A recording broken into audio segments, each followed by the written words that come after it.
오늘은 하나님 나라의 비밀 두 번째, 하나님 나라는 콜라보다, 이런 말씀 가지고 제목 가지고서 함께 말씀 나누도록 하겠습니다. 세상 나라에 가보면은 이런 정치 제도가 있습니다. 그 정치 제도가 몇 가지로 구분되어질 수 있는데, 좀 간단하게 보자면은 군주제가 있습니다. 뭘 가지고 군주제냐면은 왕이 통치하는 것입니다. 거기에서 이제 전제 군주제가 있고요, 입헌 군주제가 있습니다. 전제 군주제는 뭐냐면은 왕이 전권을 다 가지고 있습니다. 그래서 왕이 그 모든 권력을 가지고서 통치하는 걸 전제 군주제라고 하고요. 입헌 군주제라고 하는 것은 헌법에 입각하여서 통치하는 것이 입헌 군주제입니다. 어떻든지 왕이 통치하는 것을 군주제라고 그렇게 얘기합니다. 그 다음에 또 공화정이라고 있습니다. 공화정은 민주주의랑 비슷한 것인데요. 자, 여러 명이 통치한다. 왕이 아닌 여러 명이 통치한다. 이렇게 좀 보시면 되겠습니다. 그래서 고대에 봐보면은 로마 시대라든지 헬라 시대라든지 그리스 시대라든지 봐보면은 귀족들이 이렇게 통치하는 것이죠. 로마 역사 가운데 한 500년 정도는 이 공화정이었습니다. 황제 통치가 있기 전에 한 500년 정도 공화정이었습니다. 그래서 여러 명이 함께 통치하는 것입니다. 그 다음에 민주주의가 있습니다. 주권이 백성에게 있다라고 하는 것이죠. 민주주의라고 얘기합니다. 민주주의에서도 직접 민주주의 제도가 있고 대의 민주주의 제도가 있습니다. 직접은 백성들이 전체 참여해가지고 직접 하는 것이고, 대의 민주주의는 백성의 대표자들을 뽑아서 이제 그 정치에 참여하는 것이죠. 우리나라는 대한민국은 어떤 제도일까요? 헌법 1조 1항에 나와 있죠.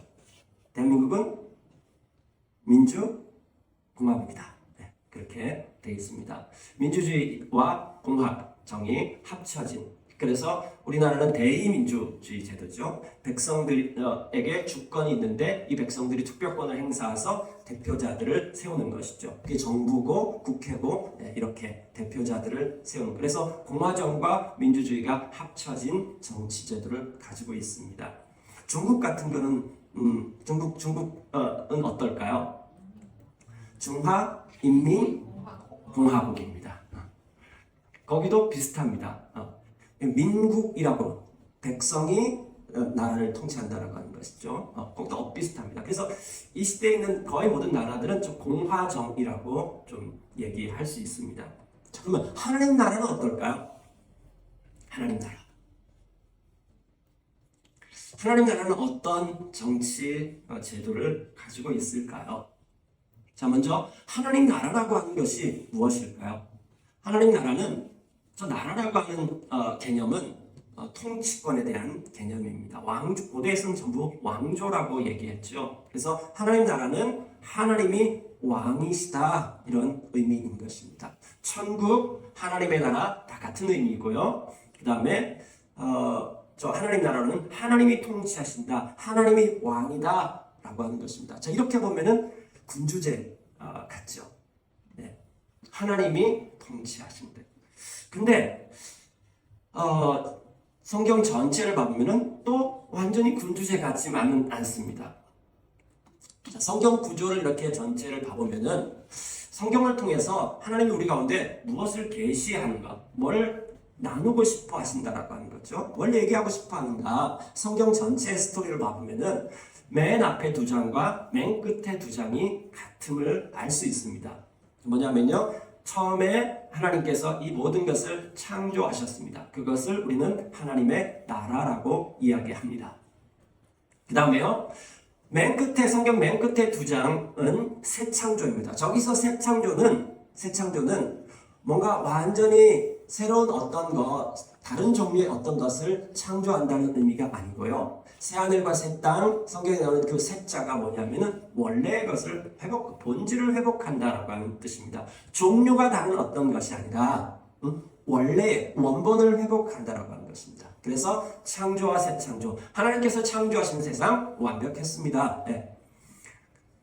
그러면 그것을 회복한다라고 하는 소리는 무엇일까요? 중간에 하나님께서 창조한 이 세상이 타락했다라고 하는 것이죠. 인간의 죄로 말미암아서 타락이 있었고 그 타락한 이 세상을 하나님께서 내버려 두지 않으시고 그것을 회복해 가시는 이야기, 이것이 역사 이야기입니다. 그래서 창세기 3장부터 요한계시록 20장까지는 인간의 범죄로 말미암아 망가진 세상을 하나님께서 회복시켜 가시는 이야기. 근데 그 회복시켜가는 이야기 안에 결정적으로 역사의 전환점이 있었던 것은 예수 그리스도께서 오시고 난 다음입니다. 그리스도라고 하는 말은 왕이라고 하는 뜻이죠. 예수 그리스도라고 하는 말은 예수님이 왕이시다. 그 왕이 직접 이 땅에 오신 것입니다. 그리고 십자가에서 대역전이 일어나서 그 십자가로 말미암아서 회복시켜가서 결국은 완성시킬 것이다. 그런데 이 스토리 안에 구약과 신약에 날개처럼 붙어있는 것이 있습니다. 그게 뭐냐면요, 구약에 보면은 하나님께서 이스라엘이라고 하는 이 한 나라를 택하시는 것이고요, 신약 시대에 보면은 교회를 통해서 이 일을 하시는 것입니다. 마태복음에서는 저 스토리 안에서 뭘 얘기하고 있는 것입니까? 복음이라고 하는 말은 왕이 온 소식이라고 하는 것입니다. 이스라엘 백성들이 실패했는데 이제 한 왕이 오시면 이 모든 것을 회복시킬 거라고 선지서에서 예언했는데 그분이 오셨다. 이것이 마태가 전하는 복음입니다. 그 왕이 오셨고 그 왕이 바로 예수님이시다. 그 이야기를 마태복음에서 쭉 얘기해주고 있는 것을 볼 수 있습니다. 하나님께서 우리에게 주시고자 하는 것은 우리에게 주시고자 하는 것은 그냥 우리의 마음의 평안과 건강과 그 다음에 우리가 뭔가 잘 되고 이런 정도가 아닙니다. 하나님께서 우리에게 주시고자 하는 것, 그래서 역사 안에서 하나님께서 뭘 하고 계십니까? 하나님께서 창조하신 이 세상, 망가진 이 세상을 회복하는 일들을 하고 계시고 결국은 이루어내시겠다는 말을 하는 것이 성경에서 우리 가운데 나누는 것입니다. 근데 저 일을 하시면서 하나님께서 우리를 갖다가 동참시켜 주시는 것입니다. 하나님께서 이스라엘을 통해서, 교회를 통해서, 그래서 하나님의 나라는 완전히 군주제는 맞는데 이 군주제가 왕이 혼자 모든 걸 다 하지 않으시고 또 하나님의 백성 공동체를 통해서 일들을 하시는, 여기 안에 하나님의 놀라운 신비가 들어가 있는 것입니다. 마태복음 13장은 하나님 나라의 비밀에 대해서 얘기하고 있다고 그랬죠. 비밀이라고 하는 말은 뭔가 감춰져 가지고 알지 못하도록 만드는 것이 아니라 신비라고 얘기했습니다. 신비, 놀라운 소식입니다. 그래서 지난주에 하나님 나라의 비밀 첫 번째가 뭐라고 했냐면 하나님 나라는 신비이다. 경이롭고 놀랍다라고 하는 것입니다. 하나님의 나라는 놀랍습니다. 우리의 생각과 우리의 모든 것을 뛰어넘는 것입니다. 우리의 이성을 뛰어넘는 것입니다. 그것이 바로 하나님의 나라인 것입니다. 자, 하나님께서 통치하는 그 세상, 하나님이 독재자처럼 독재자로 하시지 않습니다. 하나님이 통치하시는데요.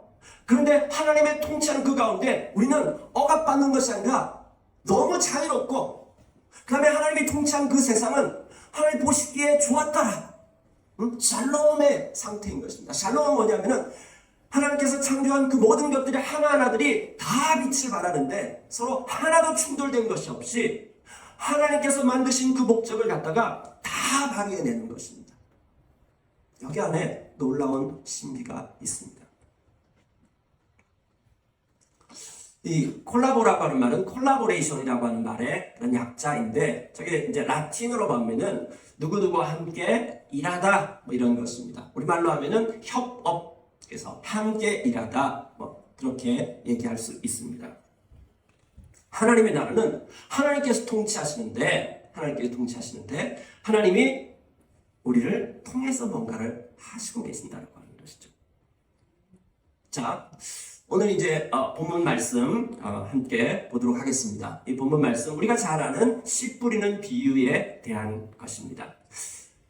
자, 씨 뿌리는 비유 우리 함께 읽어볼까요? 마태복음 13장 18절 19절 시작. 너희는 이제 씨를 뿌리는 사람의 비유와 무슨 뜻을 지냐면 이를 보라. 누구든지 하나님의 나라를 거하는 말씀을 듣고 깨닫게 되시며 네, 마가복음 4장 11절이요. 씨를 뿌리는 사람은 말씀을 뿌리는 것이다. 네, 여기 보면은 이제 예수님께서 하나님의 나라는 어떤 사람이 씨를 뿌리는 것 같다 이렇게 이야기하고 있습니다. 자, 신약 성경에 있는 모든 것은 구약의 배경을 가지고 있습니다. 어떤 사람이 씨를 뿌린다라고 하는 이 말은 구약 성경에서 이제 이스라엘 백성들이 바벨론 포로에서 돌아와서 이 이스라엘 백성들을 새롭게 회복시키는 것, 그것을 씨를 뿌려서 씨를 뿌린다라고 이렇게 표현해 놨습니다. 저기 씨를 뿌린다라고 하는 말의 의미가 무엇일까요? 마가복음 4장 11절에서 씨를 뿌리는 사람은 말씀을 뿌리는 것이다 이렇게 비유를 하시는 분이 직접 저 씨가 무엇인지에 대해서 이야기했습니다. 씨는 말씀을 말하는 것이고, 뿌린다라고 하는 저 말 안에 있는 의미는 뭐냐면 가르친다, 전한다 라고 하는 의미가 들어가 있습니다. 그러니까 씨를 뿌린다라고 하는 것은 말씀을 전하고 말씀을 가르친다라고 하는 그런 의미가 들어가 있는 것이죠. 자, 누가 와서 저 씨를 뿌리고 저 씨 뿌리는 사람이 누구일까요? 누구일까요? 저 씨를 뿌리는 사람이 바로 메시아이고, 사실은 저 씨를 뿌리는 분이 하나님이십니다. 하나님께서는 이 성경 전체에서 하나님 전능하시고 하나님 능력이 있으신데, 그런데 하나님은 어떻게 하시냐면 꼭 우리를 통해서 일을 하십니다. 사람들이 타락하고 하나님을 떠나갔을 때 하나님께서 한 사람을 부르는 것으로 하나님의 나라의 일을 시작하십니다. 그것이 바로 아브라함이었습니다. 하나님께서 아브라함을 불러가지고 단순간에 이 아브라함이 그 모든 것을 깨닫고 그 다음에 순종하고 나갔던 것이 아닙니다. 끊임없이 하나님께서 아브라함을 불러서 하나님의 비전을 나눈 것입니다. 하나님께서 아브라함을 부르실 때 너의 본토 친척 아비집을 떠나라, 내가 너에게 지시할 땅으로 가라, 땅에 대한 약속을 주었고요. 그 다음에 내가 너로 큰 민족이 되게 하겠다, 너를 통해서 많은 민족들이 나오도록 하겠다. 그 다음에 나는 너를 저주하는 자에게 내가 저주하고 너를 축복하는 자에게 축복하겠다라고 얘기했습니다. 이 말은 주권에 대한 언약입니다. 내가 너에게 너의 왕이 되어줄게, 너의 통치자가 되어줄게 라고 하는 것입니다. 자, 여기 안에서 국민, 영토, 주권에 대한 나라의 3요소들이 다 들어있습니다. 이 말은 난 너를 통해서 앞으로 한 나라를 세울 거야. 근데 그 나라를 통해서 온 열방이 복을 얻게 될 거야. 만민이 복을 얻게 되어지는 일들이 일어나게 될 거야. 바로 하나님 나라를 세우겠다라고 하는 것을 하나님께서 하나님의 비전을 나눈 것입니다. 어떻게요? 그의 마음 가운데 나눴습니다. 그런데 이것을 아브라함이 이해하고 순종하기까지는요. 아니, 아브라함이 그의 평생을 다 살고 175세에 죽을 때 나타난 결과는 무엇이었을까요? 그 모든 일들이 한 번에 단순간에 다 일어났을까요? 아닙니다. 하나님은 또 그의 아들 이삭하고도 하나님의 말씀을, 하나님의 비전을 나누기 시작합니다. 야곱하고도 또 그것을 나눕니다. 모세하고도 또 그것을 나눕니다.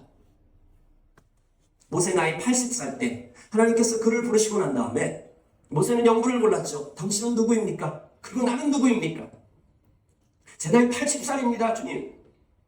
근데 지금 당신은 누구십니까? 그때 하나님께서 뭐라고 얘기하셨습니까? 나는 아브라함과 이삭과 야곱과 약속한 그 언약의 하나님 여호와다, 이렇게 이야기했죠. 하나님께서는 계속해서 그 하나님 나라를 회복시켜가는 그 일들을 하시는데, 그 일을 하는 방법이 무엇입니까? 한 사람을 불러서 하나님 비전을 나누시는 것입니다. 이것이 하나님의 일하는 방식입니다. 하나님이 일하실 때 막 은혜를 주시고, 은혜를 주시는 방법, 이런 어떤 예배라든지 또 여러분들이 성경을 읽는다든지 또 어떤 수련회라든지 이런 데 찾아가셔서 하나님 은혜를 주시는 방법이 무엇입니까? 말씀이라고 하는 것이 우리 가운데 뿌려지는 것입니다. 하나님 계속해서 씨를 뿌리는 방식으로 일하십니다. 왜 이렇게 하실까요? 하나님 전능하신 분이신데, 왜 이런 방식으로 하나님께서 일하실까요? 하나님은 이 하나님 나라의 일들이 이루어져 가는데 우리를 동참시키기 위해서입니다. 그럼 왜 동참이 그렇게 필요하고, 이게 뭔 의미일까요?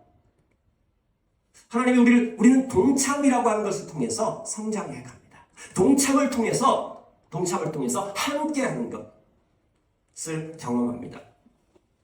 동참시키지 않으면요, 내 옆에 있는 사람들이 절대로 잘할 수가 없습니다. 리더십이 어떻게 계속해서 재생산되어지는 일들이 일어날까요? 동참시키는 것입니다. 예수님께서 수고하고 무거운 짐진 자라 다 내게로 오라. 그러면서 뭐라고 얘기했습니까? 내 멍에를 메라. 내 멍에를 메라고 했을 때 그 멍에는 어떤 멍에입니까? 한국 같은 경우는 이 멍에가 소 한 마리가 매는 멍에인데 그 당시 이스라엘에는 소 두 마리가 매는 멍에인 것입니다. 그래서 이 농사를 지을 때 어미소와 그 다음에 아직까지 멍에를 매지 못한 소, 어린 소가 이렇게 함께 멍에를 매는 것입니다. 그렇게 함께 멍에를 맬 때 어떤 일이 납니까? 이 어린 송아지는 이 어른 소하고 함께 있으면서 배우게 되는 것이죠. 함께 하면서 동참하면서 처음에는요 어미소가 힘 다 씁니다. 그러다가 이 어린 소가 점점 더 배우게 되는 것이죠. 우리를 이 하나님 나라의 일에 동참시켜 주시는 것입니다. 여러분, 그러면은 우리는 좀 이렇게 교만해질 수 있습니다. 근데 사실은 그렇지 않습니다. 그럼 이 건물이 어디 건물인지 혹시 아세요? 아십니다. 한국에 있습니다. 여러분들이 보시는 오른쪽의 건물은 옛날 건물이고요. 저걸 리모델링 한 것이 이제 왼쪽에 있는 것입니다. 네. 여러분들 보시기 이쪽에요. 네, 저게 지금 완전히 리모델링 된 것입니다. 저기 우리나라에 있는 한화 본사 빌딩입니다. 저기에 제가 설계에 참여했습니다. 고등학교 졸업하고요. 첫 출근을 저기로 했습니다. 그때 제가 설계사무소 다녔거든요. 자, 그래서 지금 새로 리모델링 저 건물은 완전히 다른 건물이 됐는데요. 예전의 건물 저거 보니까 기억이 납니다. 자, 저기에 제가 얼마나 동참했을까요? 설계도면 한 장 그렸습니다. 그것도 창작도 아닙니다. 네. 그럼에도 불구하고 저는 사람들한테 얘기할 때 어떻게 얘기하냐면 나 저 건물 하는데 동참했어 라고 얘기합니다. 저 건물이 저한테는 새롭게 보입니다. 아무것도 아닐 때 제가 출근했던 그 건축사 사무소가 저 건물을 다 했고 저희 선배들이 설계도면 다 그렸습니다. 저는 단지 첫 출근을 저기로 했습니다. 그리고 밑에서 이거 좀 수정해봐 라고 했을 때 거기 잠깐 꼽살이 끼는 정도였죠.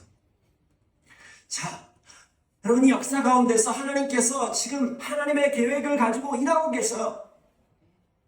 일하고 계시는데 거기에 우리를 갖다가 좀 꼽살이 끼워주는 거예요. 이 하나님의 어마어마한 역사 가운데 우리를 동참시켜주는 것입니다. 그리고 뭐라고 하냐면 우리가 함께 했다라고 하나님께서 말씀해 주시는 것입니다. 우리가 감히 동참했다고 말할 수 있을 정도도 아닙니다. 그럼에도 불구하고 하나님은요, 하나님 우리를 통해서 일하십니다. 하나님 교회를 통해서 하십니다. 예수님께서 승천하셔서 교회의 머리가 되시고요. 이 머리이신 주님께서 몸인 교회를 통해서 지금도 계속해서 일하고 계시는 것입니다. 스토리 교회도 그 중에 일부인 것입니다. 하나님께서는 이 역사를 하나님의 나라를 움직여 가시는데 우리를 동참시켜줍니다.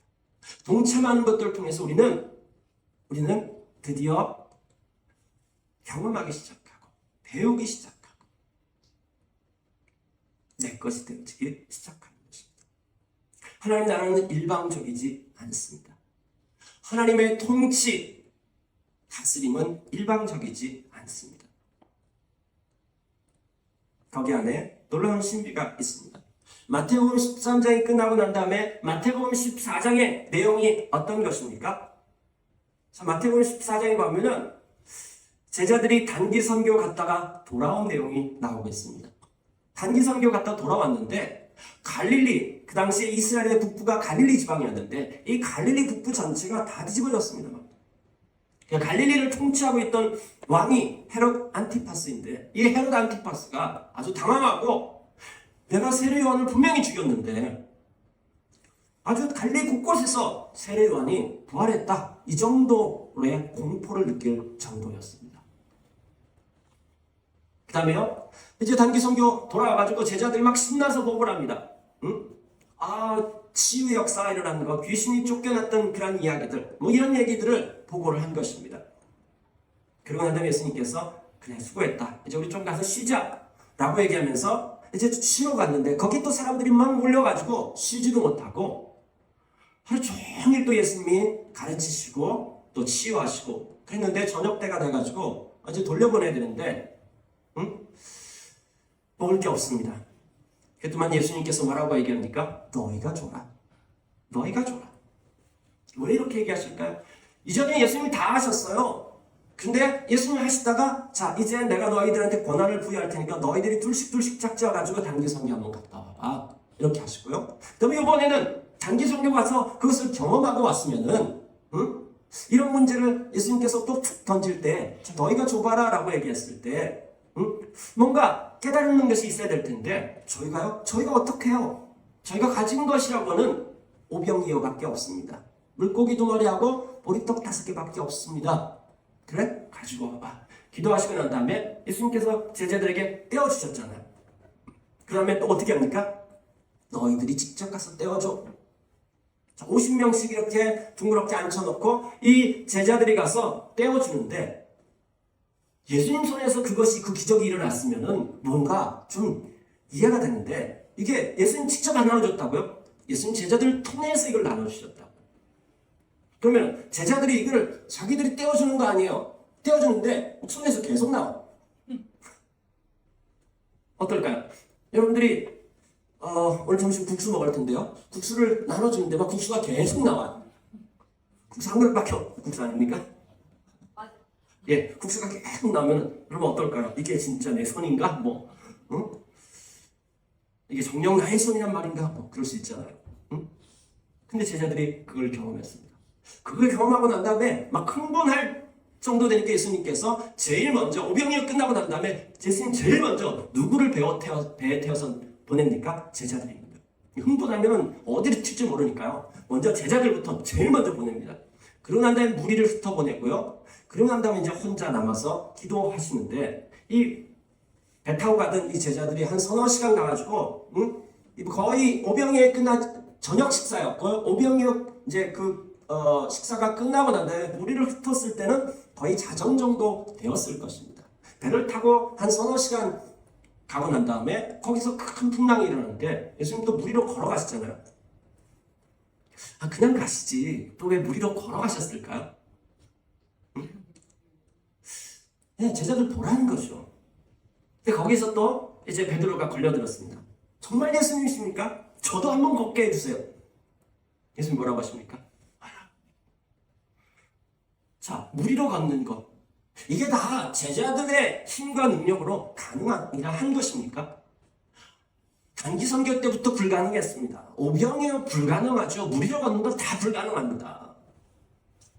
근데 예수님께서는 꼭 이 제자들을 통해서 우리가 힘과 능력이 없지만은 계속해서 하나님 우리에게 너희가 하라, 너희가 주라, 바다 위로 걸어라, 그렇게 초대하시는 것이죠. 계속해서 씨를 뿌리는 방식으로 하나님께서는 이렇게 일하고 계십니다. 하나님의 나라는 하나님의 능력으로, 하나님의 전능하심으로, 그분의 능력으로 이 모든 것이 다 진행되었지만은 단독적으로 하지 않으시고 세 분의 하나님께서 콜라보레이션 하고 계시고요. 또 거기에 우리를 동참시켜서 계속해서 씨를 뿌리고 그 씨 뿌리는 것에 대해서 반응한 사람들을 통해서 하나님의 나라를 이루어가고 계십니다. 자, 그 다음에요. 씨를 뿌리는데 그 씨를 뿌리는 것, 씨는 무엇이 필요합니까? 밭이 필요하죠. 밭이. 씨를 뿌리는데 밭이 그것을 받아가지고 열매를 맺는 것이 필요합니다. 자, 씨 안에는요. 씨를 볼 때마다 너무 신비합니다. 씨 안에 하나님 나라의 비밀이 들어가 있습니다. 여러분 씨를 보면서 이 열매를 상상해낼 수 있으세요? 여러분들이 본 씨, 수박씨라든지 이런 거 보면은 이것을 심으면은 이러한 열매가 맺혀진다. 근데 여러분 한번 생각해 보세요. 단 한 번도 수박을 본 사람이 없는 사람에게 수박씨를 보여주면서 자, 잘 봐봐. 이런 씨를 심으면은 검은 씨인데 심으면은 나중에 검은색하고 초록색의 줄무늬가 된 큰 농구공같이 큰 그런 열매가 맺혀진다. 그러면은 어떻게 반응하겠습니까, 사람들이? 거짓말, 그죠? 본 적이 없는 사람에게 씨하고 열매는 너무 달라요. 사과 씨에서 사과를 상상할 수 있을까요? 씨 안에는 모든 DNA가 그 안에 들어가 있습니다. 아주 그것이 작지만은 그 안에 놀라운 DNA가 들어가 있고 그 씨는 반드시 열매를 맺습니다. 자, 우리 한번 본문 말씀 같이 읽어보도록 하겠습니다. 제가 먼저 앉아 읽고 여러분 먼저 앉아 읽고 그렇게 하도록 하겠습니다. 너희는 이제 씨를 뿌리는 사람의 비유가 무슨 뜻을 지녔는지를 들어라. 누구든지 하나님을 여호와의 말씀을 듣고 깨닫지 못하면 악한 자가 와서 그 마음에 뿌리는 것을 빼앗아간다. 길가에 뿌리시는 그런 사람을 두고 하는 말이다. 네, 자 씨를 뿌리는데 어떤 사람이 있다고 얘기합니까? 길가 같은 사람이 있다라고 얘기하고 있습니다. 하나님께서 이 씨를 뿌리는 방식으로 지금 일하고 하고 있는데 그거에 대해서 우리가 어떻게 반응하는가 하는 것이죠. 자, 길가 같은 사람하고는 콜라보가 되지 않습니다. 길가 같은 사람은 말씀을 듣습니다. 말씀을 듣는데 듣고 깨닫지 못합니다. 이 말씀을 듣고 난 다음에 그 말씀을 받아들이거나 품지 않습니다. 딱딱합니다. 그렇기 때문에 악한 자가 와서 그 마음에 뿌린 것을 빼앗아 간다라고 이야기하고 있습니다. 또 어떤 사람이 있습니까? 또 돌짝밭에 뿌린 씨는 이런 사람이다. 그는 말씀을 듣고 곧 기쁘게 받아들이기는 하지만 그에게 뿌리가 없어서 오래가지 못하고 말씀 때문에 하나님이나 비가 일어나면 곧 벌려 얻어진다. 어떤 사람은 이 돌짝밭 같은 반응을 하는 사람들이 있습니다. 저 사람은 어떤 사람들입니까? 말씀을 듣고 난 다음에 기쁘게 반응합니다. 그런데 그 속에 뿌리가 없어가지고 오래가지 못합니다.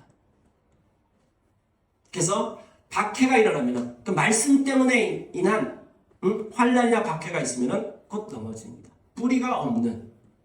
그래서 빨리 반응하지만 빨리 접습니다.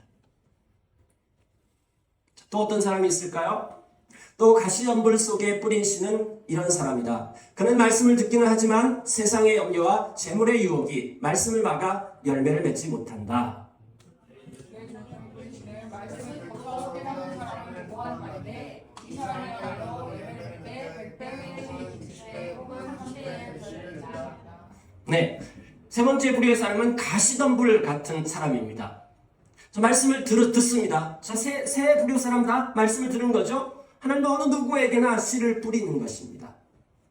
씨를 뿌리는데 어떤 사람은 가시덤불 같은 반응을 합니다. 왜 그런 반응을 할까요? 저 가시덤불하고 그 다음에 뿌려진 이 씨앗하고 함께 자라는 것입니다. 저 가시덤불이 무엇입니까? 세상의 염려와 재물의 유혹이 말씀을 막아서 열매를 맺지 못한다. 씨가 뿌려지는데 동시에 같이 초점이 두 개입니다.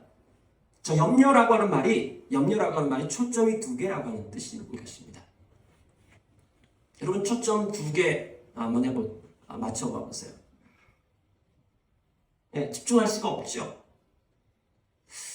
그래서 말씀에 대해서도 반응하지만 또 다른 거에 대해서도 반응하는 이런 사람들에게는 열매가 맺어지지 않는 것입니다. 자, 4분의 3 정도가 저런 반응을 보이고 있다라고 하는 것이죠. 저런 사람들하고 저렇게 반응하는 하나님의 말씀에 대해서 저렇게 반응하는 사람들하고는 콜라보레이션이 일어나지 않습니다. 네 번째는요. 그런데 좋은 땅에 뿌린 씨는 말씀을 듣고 깨닫는 사람, 좋은 땅이라고 하는 것은 말씀을 듣고 깨닫는 사람인데 그 사람들에게는 열매가 맺어진다라고 하는 것입니다.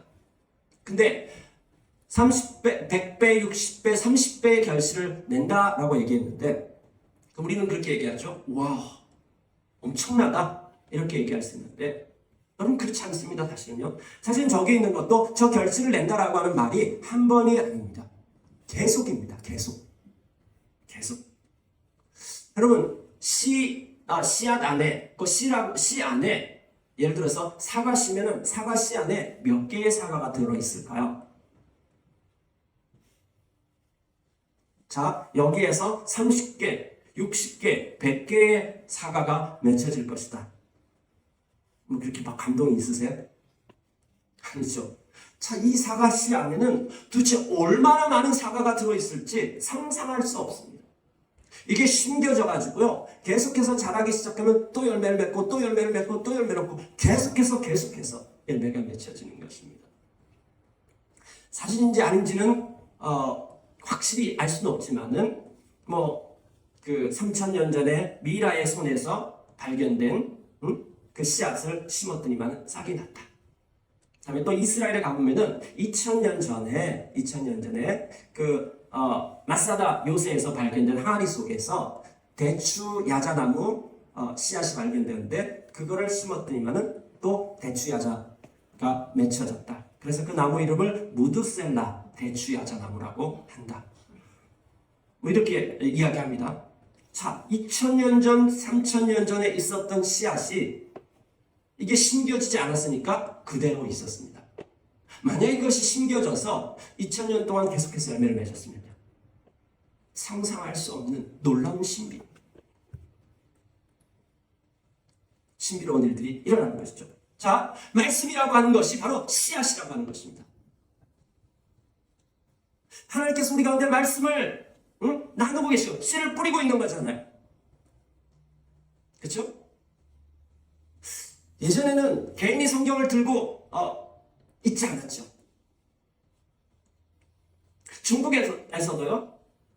우리 지금 영생 형제 내 고향 산서성이라고 얘기하거든요. 저 산서성에 이렇게 베껴 쓴 선교사들이 전해줘가지고 베껴 쓴 성경책이 있는데 그 성경책을 빌려가지고 또 베껴 쓰고 또 베껴 쓰고 해가지고 몇십 년 후에는 어마어마하게 많은 양으로 불어난 그런 전설 같은 선교 스토리가 있습니다.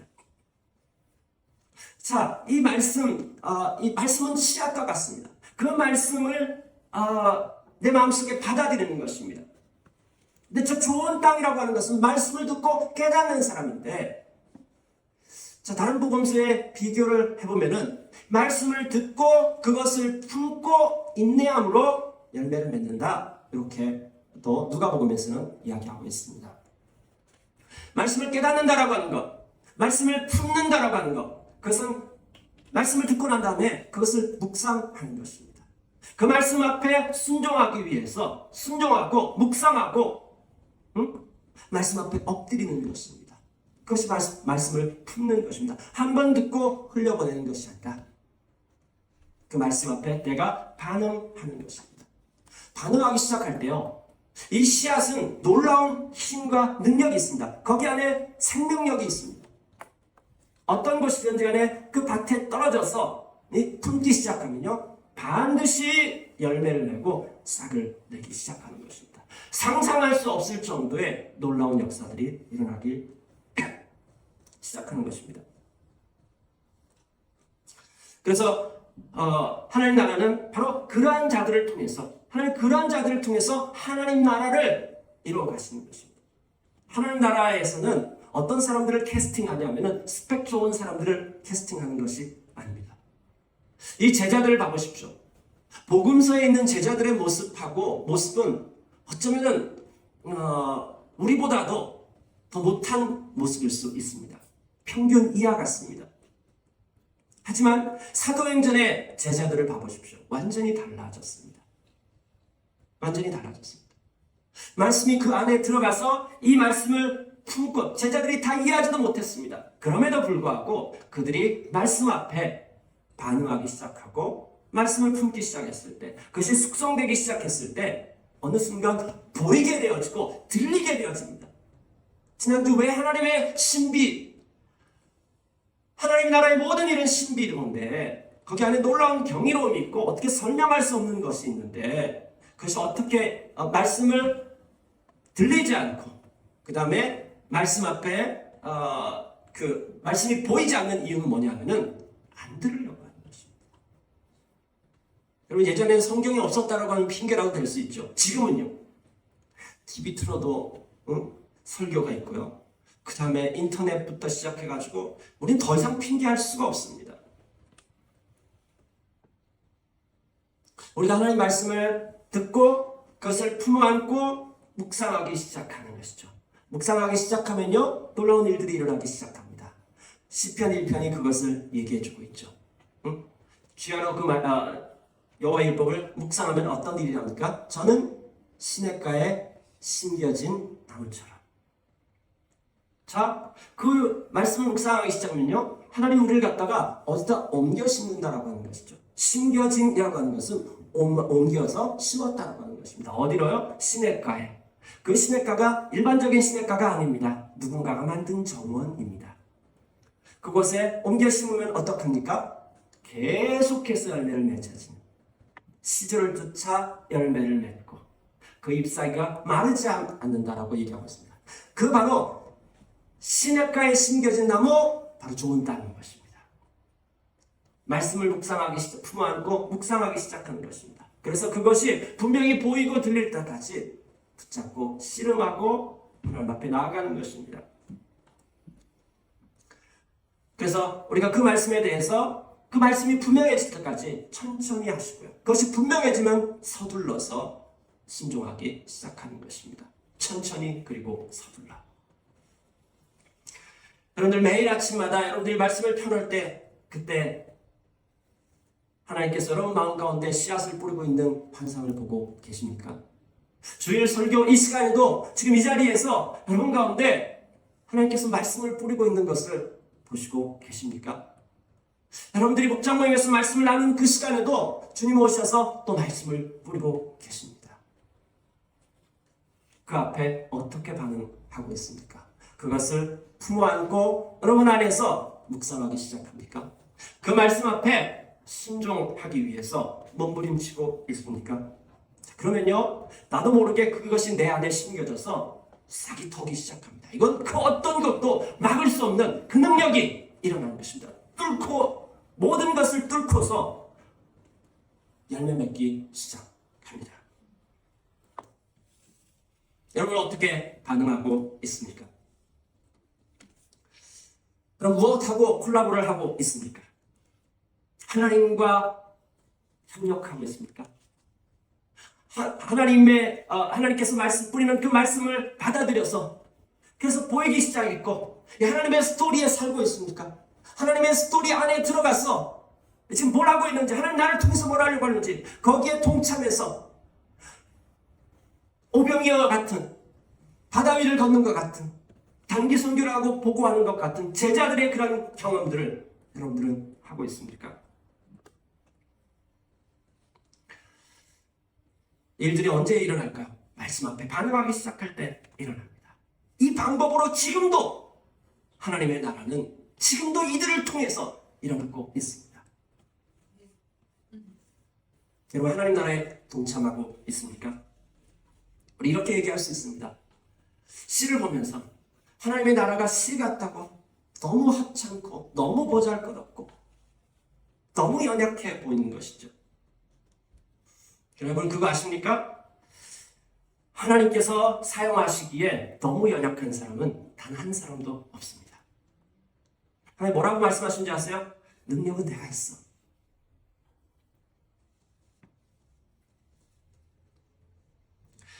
테레사 수녀는 이런 말을 했습니다. 테레사 수녀가 키가 한 1m 50 정도 밖에 되지 않습니다.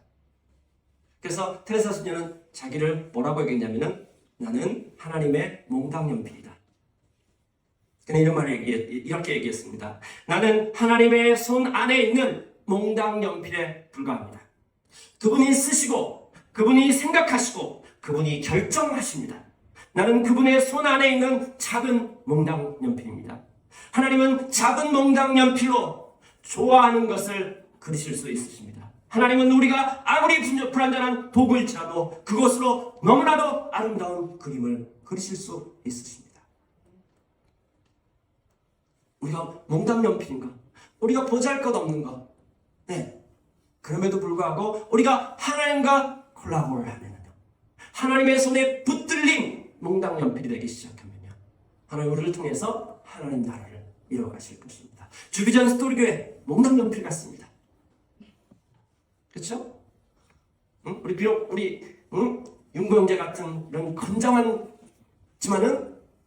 그럼에도 불구하고 몽당연필 같은 우리 몽당연필 같은 자들이 모여있는 공동체입니다. 그러나 우리가 좋은 땅으로 하나님 앞에 하나님 말씀 앞에 반응하는 것 그게 좋은 땅이지 원래 좋은 땅으로 좋은 땅이 있는 것이 아닙니다.